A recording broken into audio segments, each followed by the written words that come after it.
Hey everybody, this is John here at Wimbley's Roots. I'm going to do a quick demo on a basic pesto sauce. The basil that we got came straight from our garden, and then later on we're going to use this pesto sauce in a pizza that I'll demonstrate in a little while. So to get started with pesto is very simple ingredients. A traditional pesto actually has pine nuts. We're actually subbing our pine nuts for some sunflower seeds. You can use pine nuts, sunflower seeds, pumpkin seeds, walnuts actually do a really good pesto as well. So kind of be creative, use what you have already on hand if you don't feel like going out to the grocery store. Right on top of the stove here. So I'm putting it on kind of medium high heat here, and we're just gonna dump them right into a dry pan. Like I said, we're not trying to get a whole lot of color. You definitely don't want to get them too dark because they'll get bitter. But we're just trying to wake them up a little bit. And so while that's toasting, I'm gonna kind of talk about our other ingredients that we have going on. Like I said, we have about 2 cups of basil that came straight out of our garden. That's gonna go right into our blender. If you don't have a big blender like this guy, and you have a food processors work really, really well to make pesto as well. So we're gonna add that first. I am gonna go ahead and add a little bit of oil straight to it, and that kind of just helps it get started. Sometimes when you add a lot of dry ingredients to a blender or a food processor, it doesn't really want to get working too well. So we're gonna add the oil right off the bat, and then we'll end up adding a little bit more later on. We also have 2 cloves of garlic here that will go straight in. You don't have to chop them. You're gonna let the machine do all the work for you on that.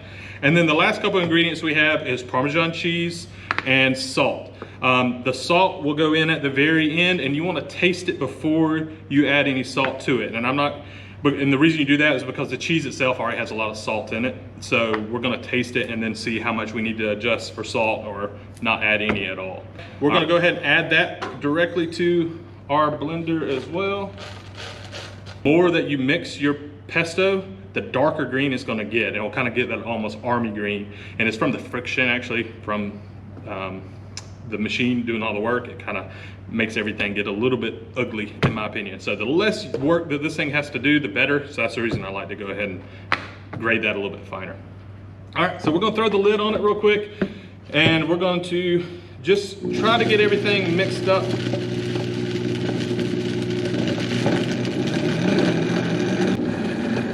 All right, then once everything gets pretty finely chopped, then we can start adding our oil to it. And you wanna add this pretty slowly, and we'll probably add close to a 1/2 cup to 3/4 of a cup of oil, but I like to do it just by eye. So I'm gonna just drizzle this in, and then once it gets to the consistency that you're looking for, depending on what you're using the final product for, then you can stop adding your oil. So at this point, I don't know how well we'll be able to see all this, but at this point it's pretty much the consistency I want. It's not super thin like water, but it's also not thick like a peanut butter or hummus. You know, you want it spreadable for this application. So at this point, you can either add your cheese and just stir it in if you want it thicker. We do want ours a little bit more loose. So we'll add some cheese right to it, and we're actually gonna turn the blender back on and hopefully blend all this back together. We might have to add a little bit more oil at this point just because we added so much cheese to it. And that was about 1/2 cup of shredded Parmesan cheese. So from this point, you can use it to dip some pita bread or even some fresh bread into it. Like I said, we're gonna use it as a sauce for our pizza. So just stay tuned, and right after this, we're gonna make a simple pizza. All right, thanks guys. All right guys, so we're back here. We have all the ingredients that we need for our pizza. This is the pizza dough that I spoke about that we pick up at the farmers market. Monique at Kneading to Bake is at the farmers market every Saturday pretty religiously. She makes these awesome par-baked pizza doughs. The directions on them say you just have to preheat your oven or grill or pizza stone, which we're going to use a pizza stone today. You preheat that to 465 degrees, and it only takes 5 to 10 minutes to bake the pizza. So I'm gonna go ahead and unwrap this real quick, and we're gonna start composing our pizza. The other ingredients that we have is our pesto that we made earlier. That will be our base for our pizza. Then we have some fresh tomatoes from Wimbley's Roots garden, fresh mozzarella. We're gonna shave some Parmesan on that at the very end, along with some fresh basil from our garden. And then we're gonna drizzle a little bit of just extra virgin olive oil on top as well. So let's get to making this pizza.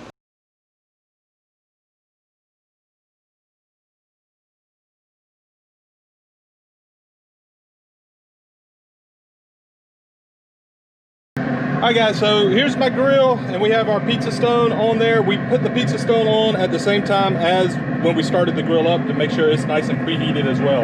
You want the stone to be nice and hot. You could just do this right directly on the grill, or like I said, you could do it in an oven right on the grill rack of the oven as well. So let's go ahead and get this on there. Like that. We're gonna close it up and we're gonna give it about 5 minutes and we'll check it.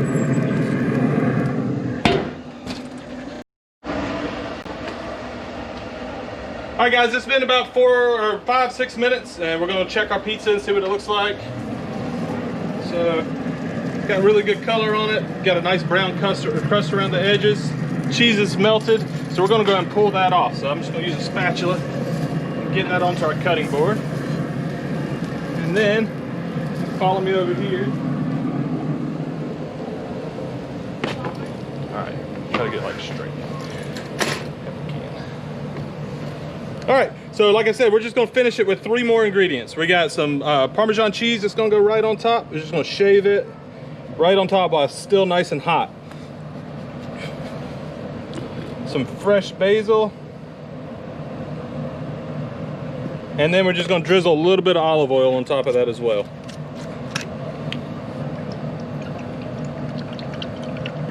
Six minutes, guys, we got a nice fresh pizza. We're gonna give it a few minutes before we cut it. But that's it. So always check us out every Saturday at the farmers market. Like I said, Monique at Kneading to Bake, she always has a bunch of sweet treats, some cinnamon rolls, some cookies, sand dollar cookies, thumbprint cookies, and then these nice, awesome par baked doughs. So we're gonna give it a few minutes. We're gonna cut it. We're gonna have some lunch. But we'll see you guys next time. Thank y'all.